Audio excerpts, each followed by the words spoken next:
자, 우리가 이제 인터뷰나 뭐 강연한 걸 통해서 후기 후코의 어떤 뭐 자기의 테크닉, 자기의 배려, 자기의 수양, 파리지아 뭐 이런 얘기를 좀 봤는데, 그래도 결국 뭐 이제 이 책이라고 하는 게 이 사람의 가장 그 정제된 사상이니까 간단하게만 좀 봅시다. 이제 성의 역사 2권, 3권, 4권을 볼 텐데, 이 4권은 사실은 이 후코가 직접 출판한 건 아니고 이제 이 유고집이죠. 그러니까 출판을 죽고 나서 이제 수고 노트에 된 걸 보는 이 출판한 건데, 여기에 편집자 4권의 편집자의 프레드릭 그로라고 하는 사람이 이제 미셸 푸코의 전문가고, 이 사람이 이제 후기 저작들을 여러 가지로 잘 정리한 건데, 여기 보면 이제 그로가 썼던 편집자 머리말에 보면 뭐라고 돼 있냐면, 편집자 머리말 11페이지입니다. 이 책 6체 고백 11페이지에 보면 뭐라고 나와 있냐면,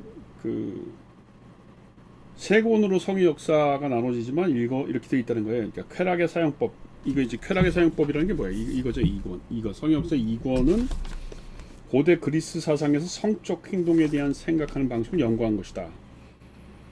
이것은 의학과 철학의 사유 안에서 쾌락의 사용법이 어떻게 만들어졌고, 신체에 대한 관계, 배우자와의 관계, 미혼 남성들과의 관계, 진료와의 관계라는 네 가지 중요한 경험 축에서 반복적으로 나타나는 금욕 생활의 주제들이 어떻게 표현되는가를 문제시한다. 이게 이제 가장 쉽게 그 책을 요약을 한 거예요. 그 다음에 자기에 대한 배려라고 하는 책은 이제 이거죠. 이 소위 성의 역사 3권이라고 하는데, 이거는 초기의 1, 2세기의 그리스어와 라틴어 텍스트 안에서 이 문제가 어떻게 다뤄졌고, 자기에 대한 배려라고 하는 게 어떻게 다뤄졌고, 그러니까 주로 이제 앞에 거는 그리스 시대라고 한다면, 여기 이 자기의 배려는 약간 로마 시대 때 기원 2세기, 1세기, 2세기에 대한 거, 시기적으로 그렇습니다. 그 다음에 자기에 대한 관심이 주저를 이루는 생활의 지혜 속에서 어떻게 변해했는가를 연구한다. 이게 이제 3권, 성역사 3권의 가장 중요해요. 그 다음에 마지막으로 육체의 고백이라고 하는 성역사 4권은 기독교 초기에 있었던 육체의 경험을 문제시하고, 욕망의 해석학과 욕망을 정화시키기 위한 판독 작업이 어떤 역할을 하는 것을 논의한다. 이게 이제 후코에 관련된 가장 정통한 그로가 편집자가 설명을 했던 성의 역사 2, 3, 4권에 대한 요약본입니다. 그래서 이 책 성의 역사 2권 쾌락의 환영이라는 걸 잠깐 보면, 여기 뭐라고 나와 있냐면, 서론에 18쪽에 보면 이런 말을 하고 있어요. 결국 문제가 되는 것은 현대 서구 사회에서 개인이 스스로를 성의 주체로 인식하게 되는 이러한 경험이 어떻게 형성되었는가를 보는 것인데, 이 성은 아주 다양한 지식 영역이 개방되며 규칙과 구속의 체제로 분절되게 된다. 이게 이제 성의 역사 1권에서 주로 했던 얘기고, 이런 것들을 앞으로는 미셸 푸코가 뭐라고 하냐면, 앞으로는 내가 조금 윤리적인 관점에서 하겠다는 걸로 방향 전환을 하고 있는 겁니다. 그래서 이 18쪽 밑에 보면, 성을 역사적으로 특이한 경험인 것처럼 말하는 것은 또한 그것의 고유한 특성과 상관관계 속에서 성을 이루고 있는 세 개의 축, 즉 성과 관련된 지식의 형성, 그것을 실천하는 조절의 권력 체계, 그리고 개인이 그 안에 스스로를 이 성의 주체로 인식할 수 있는 형태, 이 세 개의 축을 연구한다는 거예요. 이게 사실은 성을 통해서 윤리적인 것을 고려하는, 숙고하는 하나의 방식이죠. 그래서 이 양반이 뭐라고 얘기했냐면, 20쪽에 보면 이렇게 되어 있어요. 나는 권력의 행사를 분절시키는 다양한 관계, 개방된 전략들, 그리고 합리적인 기술에 대해서 질문을 던지게끔 만들었다. 그런데 주체로 지칭되는 것을 분석하기 위해서, 주체로 지칭된다는 게 이제 약간 윤리적인 냄새를 얘기하는 겁니다. 그걸 이제 분석하기 위해서 세 번째 방향 전환이 필요한데, 그것이 뭐냐면 스스로를 주체로 세우고 스스로를 주체로 인식하게 되는 자기와의 관계 형태와 양태들이 어떤 것인가를 탐구하는 것이다. 그러니까 자기와의 관계, 이게 소위 미셸 푸코가 세 번째 방향이라고 얘기했던 윤리성의 어떤 축이에요. 그러니까 첫 번째라고 하는 게 권력이 어떤 지식 체계 안에서, 뭐 예를 들면 광기나 의학이나 지식 체계 안에서 인간의 어떤 권력이 어떻게 움직이는가 하는 문제였고, 그 다음에 이제 권력, 감시와 처벌과 성의 역사에서는 주로 이제 지식 체계와 권력과의 관계를 얘기했다면, 지금은 뭐예요? 자기와의 관계. 이게 세 번째 방법이 이 철학적 관심이고, 그게 윤리와 관련되어 있다고 하는 겁니다. 이걸 너무 깊이 들어가진 맙시다. 이거 깊이 읽으면 뭔 소리인지 몰라. 왜냐면 일단 미셸 푸코의 글쓰기도 쉽지 않은데, 더군다나 우리가 그리스 시대도 모르고, 더군다나 또 그때 나왔던 철학책을 주로 읽고 무슨 어떤 때는 의학책을 읽고 있단 말이에요. 그럼 완전히 귀신 신하락 가는 소리지. 이거 어떻게 알아요? 중요한 문제의식만을 좀 아는 방식으로 합시다. 그래서 내가 먼저 인터뷰나 그 사람이 했던 강연록을 먼저 봤던 이유가 그거예요. 여기 보면 24페이지에 보면 이거예요.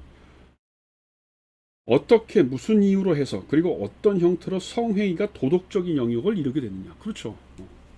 성적 행위가 어떻게 도덕이 됐느냐. 이걸 보면 윤리적인 관계 혹은 자기와 자기의 관계를 알 수 있다는 거예요. 그래서 25페이지에 보면 존재의 기술이라고 불릴 수 있었던 것이 있었다. 이 존재의 기술은 나중에 기독교 시대에 가면 삼억적 권력과 연결돼서 다른 형태로 바뀐다. 그러나 그리스 시대의 기원전 5세기부터 기원 5세기까지 한 1000년 동안은 이 존재의 기술, 우리가 얘기했죠. 자기의 수양, 존재의 기술, 자기의 테크닉, 자기의 배려, 이런 같은 말인데 그런 것들이 거의 유사하게 이루어지고 조금씩 바뀌었다는 거예요.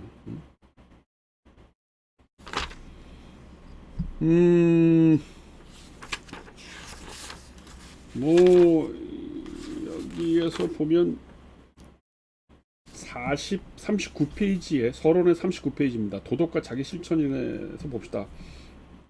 여기 보면 이런 말이 있어요. 그 개인들의 어떤 행동 원칙에 대한 복종 방식, 금기 또는 규칙에 따르거나 저항하는 방식, 그들이 가치들의 총체를 존중하거나 무시하는 방식이 지칭된다.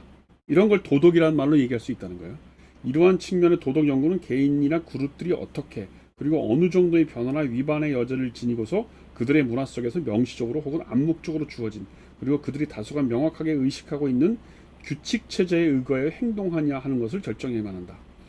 현상의 이러한 측면을 행동의 도덕성이라고 부르고 하자 한다. 같은 말이죠. 행동의 도덕성, 자기의 수양, 자기의 배려, 자기 실천, 존재의 기술 다 같은 말이에요. 비슷하게 얘기하는 겁니다.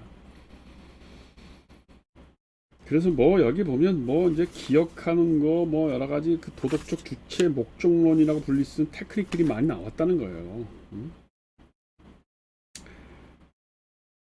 근데 이게 참 어렵다. 이걸 어떤 식으로 설명해야 될지 잘 모르겠어 나중에. 그래서 이제 이 사람이 이제 쾌락의 도덕 문제 설정 그래가지고 무슨 아프로디지아라는 말이 있고, 아프로디지아라는 게 뭐야?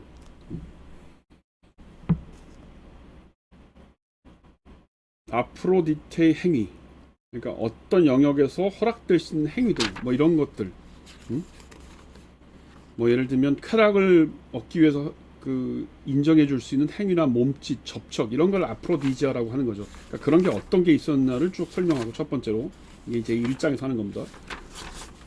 아프로디지아라고 하는 걸 굉장히 오랫동안 설명하네요. 그 다음에 크레시스, 이거는 쾌락을 어떻게 적절하게 취할 수 있는가, 적절한 선이 어디까지인가, 뭐 이런 것들에 대한 그리스 시대의 어떤 무슨 어떤 행동 방식이나 도덕적인 원칙이 있었다는 얘기겠죠. 그 다음에 엔크라테이어라는 건 뭐예요? 자기와의 관계, 쾌락과 자기와의 관계라는 겁니다. 어려워요. 뭐 우리가 뭐 욕망과 쾌락의 영역에서 저항하거나 싸울 수 있게 해주는 뭐 지배적인 능동적인 형태, 이게 엔크라테리아래요. 그건 뭐가 있었느냐? 뭐 그런 얘기를 쭉 설명하고 있고, 그 다음에 뭐예요? 네 번째로 뭐가 있습니까? 자유와 진리, 뭐 이런 얘기가 있었대요. 이제 이건 우리 지난번에 했던 파레시아에 관련된 거죠. 어떻게 말할 수 있느냐, 어떤 식으로 얘기를 할 수 있느냐. 미셸 후코가 항상 중요한 게 뭐냐면 담론, 진식, 언어 이런 것과 관련해서 얘기를 한 거예요. 그런 식으로 이렇게 그 어떤 개념적으로 1장에서 주로 이런 얘기들을 쭉 얘기하고 있어요. 쾌락과 관련된 도덕의 문제 설정이라고 하는 게. 그래서 무슨 철학책도 보고 의학책도 보고 쭉 그러고 있어요.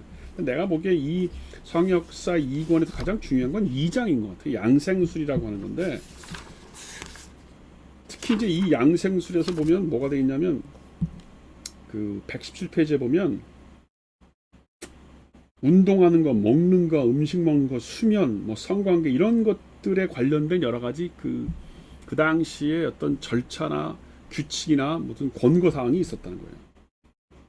예를 들면서 운동 중에서는 자연스러운 것과 격렬한 것이 구분되어 있고, 하루에 한때 주체 연령 그가 취하는 음식에 따라서 얼마만한 강도로 어떤 운동을 실시하는 것이 적합하신가 이런 걸 권하는 어떤 전문적인 그 규칙들이 있었다는 거예요.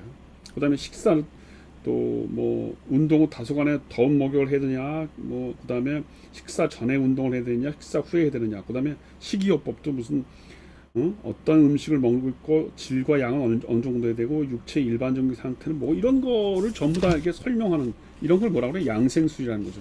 그러니까 이런 걸 통해서 보면 삶 속에서 우리가 쾌락을 어떤 식으로 취해야 되는가를 자세히 볼 수 있다는 거죠. 그래서 끊고 갑시다.